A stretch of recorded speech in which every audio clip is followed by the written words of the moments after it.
Today is February the 10th, 2015. Today I want to talk to you guys about a dream that I had a couple weeks ago because it has a great principle in it, and I think we should talk about this because whatsoever God does to me, He's going to do to the church, so it's important.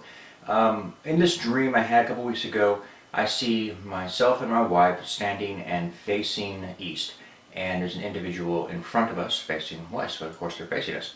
And in that individual's hand are four financial statements. There's the four financial statements would be the balance sheet, the income statement, the cash flow statement, and a statement of owner's equity.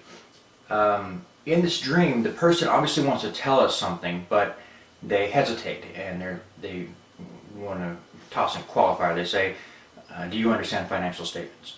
And as soon as I hear that statement, initially my pride is like, do you know who I am? Of course I understand financial statements. I can't get arrogant, but I don't say anything because I know in the dream that there is information about financial statements that I don't know. I know a good bit, but I don't feel that I know everything there is to know about them, and so I don't say anything. That was the end of the dream. The principle here and the lesson of the dream is that I need to prepare in this particular area. The books that you see behind me, that's my education. I dropped out of high school in the 8th grade many years ago and got a GED. Years later I would go to college and pick up a few classes, but basically I have like a high school degree basically. I don't think I know any more than somebody who graduated high school. The only difference is that years later I started reading, and I built a habit of reading, and I don't read junk. I don't read a lot of fiction, so like that. The only fiction I'll read is like classic fiction or something like that. For the most part, it's all educational material on business, finance, economics, etc. So over the years I've built up a good education in this area, and there's a reason for that. If you want to see what happens to people who get a lot of money and don't have an education beforehand, go do a Google search for horror stories of lottery winners or something of that nature. You will be amazed at what happens.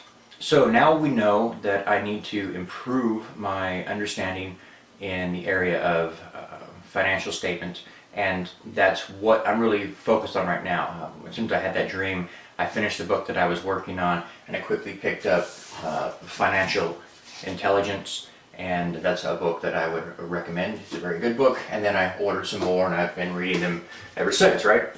To try to get a better understanding. Because whenever you have a great deal of money, and I ask people, if you had the lottery given to you, what would you do with it? I'd say over 90% of them say basically the same thing or some variation of it. They say things like, I would pay off all my debt, sounds good.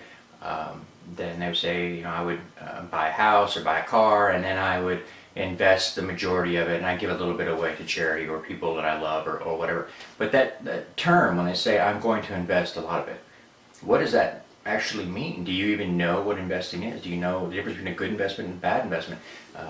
Even if you think, oh, I'm going to hire someone who's going to invest my money for me, do you know how to vet one good investment advisor versus another? I mean, there's a lot more to it than just these terms that we're throwing around. If you look at the idea of I'm going to pay off my debt, well, how did you get in debt to begin with? If you got in debt with a small amount of money, won't you also get in debt with a larger amount of money? In fact, you're getting more debt. So there's a great deal that needs to be understood, and that's something that God is going to motivate you to do. You're going to feel an increased desire for education. I know this because I've gone through it, and whatsoever God does to me, He's going to do to the church.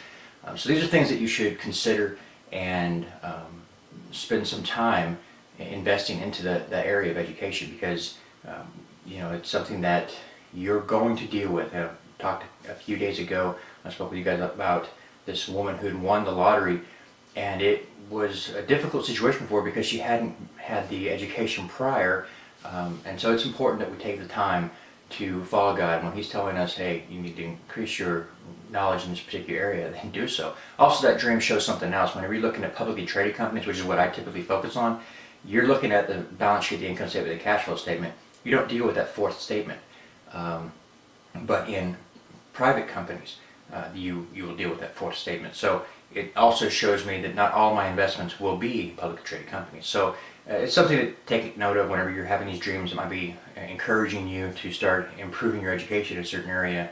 Do that. And especially if you've been called to a certain area, maybe it's ministry, maybe it's who knows what. Whatever it might be that God's calling you to do, study that area. I mean, be prepared. I can't even speak.